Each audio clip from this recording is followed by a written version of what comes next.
चला आयज तुमच्या सांजचो रुटीन कितें आसता तो शेअर करता.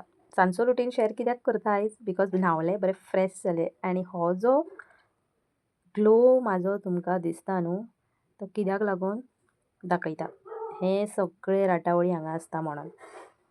न्हावतकूच गोमुत्र मारलें फूल आख्ख्या घरान आनी न्हू 7व्या अध्यायार पावले. श्री साई चरित्र वाचता हांव ह्या दिसांनी. मनाक तितलीच शांतता मेळटा आनी बरेंय दिसता. तुमी खंयचे एखाद्री बूक म्हाज्या भशेन रीड करपाक स्टार्ट करा. आतां हो जुगाड पयात. सोप घेतलो, यूज केलो आनी तातूंत सांसवां भरलीं.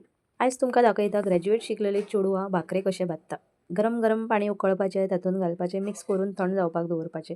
सायड बाय सायड एक भुरगो आतां 8 वर्साचो आसा ताका लागून न्हू ही रातची कामां करून घेता. बिकॉज दिसा वयले फक्त रेडी जाता, व्लॉगिंग करता आनी कामाक वयता तातूंतच टायम वयता. मागीर परतून किचनान येयलें, पीठ थंड जातकूच बरें मळून घेवपाचें. हे भशेन थपाथप थापपाचें भाकरे आनी उदक घालून ताका मातशी थंड करपाची. देन ही पळय तांतयां.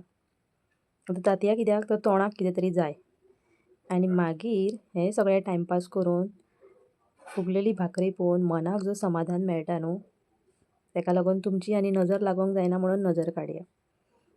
2 तांतयां घेतलीं आनी शॉर्टकट मारलें. हाका म्हणटा हाफ फ्राय. तेल तव्याचेर घालपाचें आनी अशी फोडपाची, वयर मीठ आनी मसालो घालपाचो. इतलीच रेसिपी ही. असो हो आयचो जेवणाचो बेत. भाकरी, हुमण आनी हाफ फ्राय. Okay bye.